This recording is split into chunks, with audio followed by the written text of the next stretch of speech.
A super quick workout today. I'm going to do 10 pike push-ups, 10 freestanding handstand push-ups, 10 deficit handstand push-ups as fast as possible. So 3 levels, 10 of each.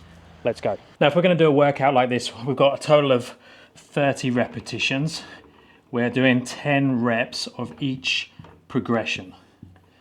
Now, what I've done is I picked something that I could do on the second exercise for 10 reps unbroken. So when I'm fresh, freestyle handstand push-ups, I can get around 10 to 12 repetitions 100% of the time. On a good day, I might be pushing 15, but I know whenever I train, I can always get minimum of 10 repetitions. So I picked that as my middle exercise. So for me, it was the freestanding handstand push-up. And then for my hardest progression, I went for a deficit handstand push-up. And on a good day, when I'm fresh, I can do 5 repetitions.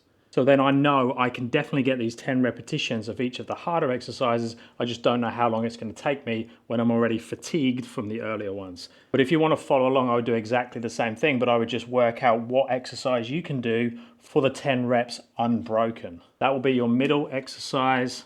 Then you pick the next one up, but it might jump a couple. You might do this one for 10 repetitions, and then you might do freestanding handstand push-ups for your next exercise. You don't necessarily have to do the following movement. A good example of that is that I picked pike push-up for my easier movement.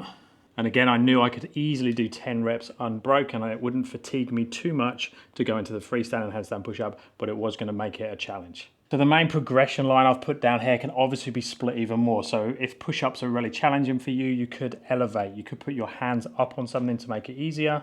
You could make it harder by doing them on rings or working to a slight deficit. So move your feet up higher than your hands. Dips can be made harder by going up onto rings instead of using P-bars. You can make it easier by having a toe assist. Pike push-up, we obviously have all the progressions there, so we can elevate the feet, we could elevate the hands, we could elevate the feet and the hands. Now it's debatable whether a chest to wall handstand push-up is easier or harder than a back to wall handstand push-up. It does depend on your position, skill level and things like that. I can actually do more back to wall handstand push-ups than I can chest to wall, just because I am using that seesaw and it's like catapulting me back up, using the overbalance to fall back towards the wall.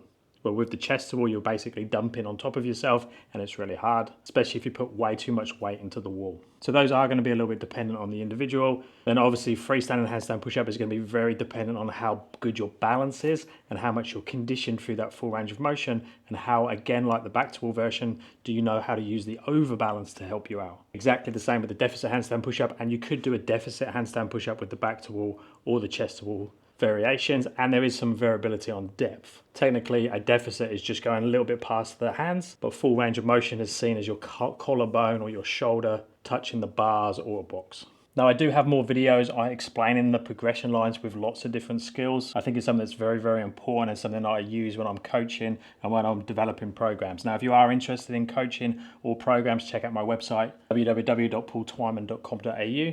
And I offer full online coaching, and I have my app that has all this information in it. Let me know down in the comments if you have any questions or requests, and I'll speak to you in the next one. So 10 pike push-ups, 10 handstand push-ups, 10 deficit handstand push-ups.